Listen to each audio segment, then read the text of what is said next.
sure you heard what Ian said about the batting issues, but it's your turn. How do you fix the batting? Yeah, it's a tough one. I think we always knew that we were going to be under pressure if the conditions went around a bit. I think it's South Africa. The conditions are not the same. The ball doesn't swing. Contact points are a little bit different. And I know that there's talk of experience in that, but these batters that are here, they have been consistently the best batters in our country. If you have a look at the last, call it top 7 batters that came to play against England and won the last series, I think between them there's 470 odd test matches between the top 7. With our top 10 or 10 of the batters that batted in the top 7 this series, I think we're on about 170. So there's a big difference. The only way you get experience is to actually go out there and play.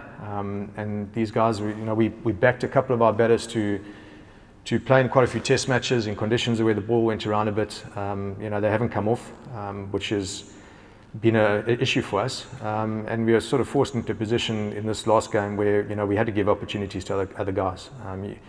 You can't just keep going on with the same guys and they keep failing, and sometimes it gets into their head as well, and you can see guys really trying hard, but almost like sinking sand. The harder they try, the deeper they fall in. So the batting was the issue. I think our top average was 27, which is just not good enough, and we can't hide away from it.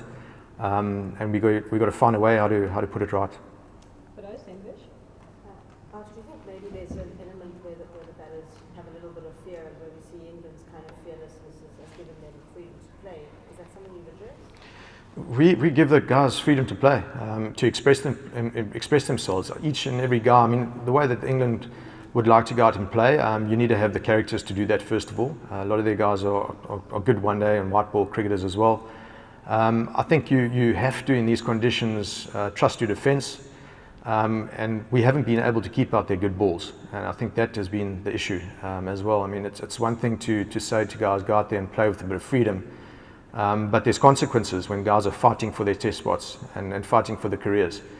So as much as a coach can say to you, listen, go out there and play with the freedom within your blueprint, we want you to be nice and aggressive, we want you to play a good attacking style of cricket.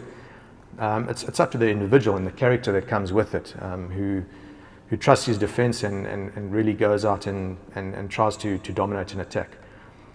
So yeah, there's no message that hasn't been given to batters to be able to go out there and play the way that has got them here in the first place, and with the technique that they've got as well. That's the other thing as well. We've been exposed with quite a few technical flaws. But it's a fine line as a coach, because a guy comes in here and you don't want to change him. This is not an academy of learning. This is test cricket, international cricket. So you don't want to change him too much, because you also don't want to give them the option to say, well, I came in here playing my way.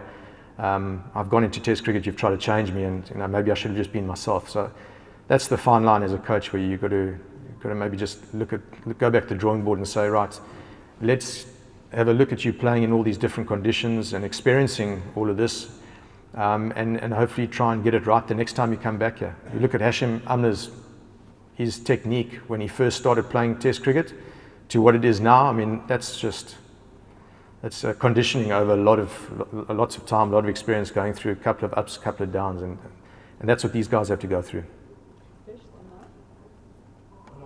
One of the things England have done this summer is, I suppose, back players regardless of the numbers.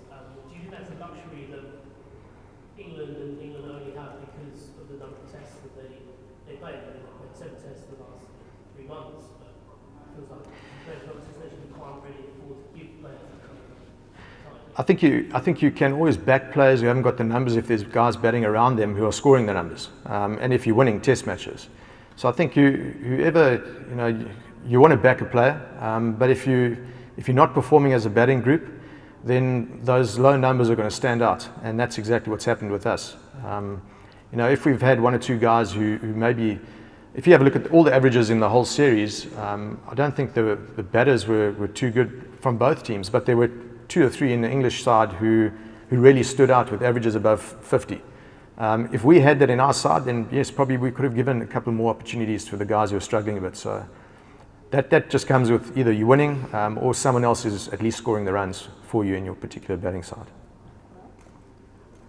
Just obviously like there's going to be a fair bit of sort of soul searching and looking around and all the talk about the like the 3 test series that South Africa has in the future.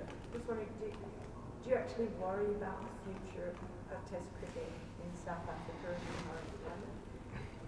Yes, I think to lose sight of Test cricket and sort of lose games and all that type of stuff is not great. I mean, I'm a purist, so I love Test cricket to bits. I think it's the truest form of the game and one that we really need to look after and take care of.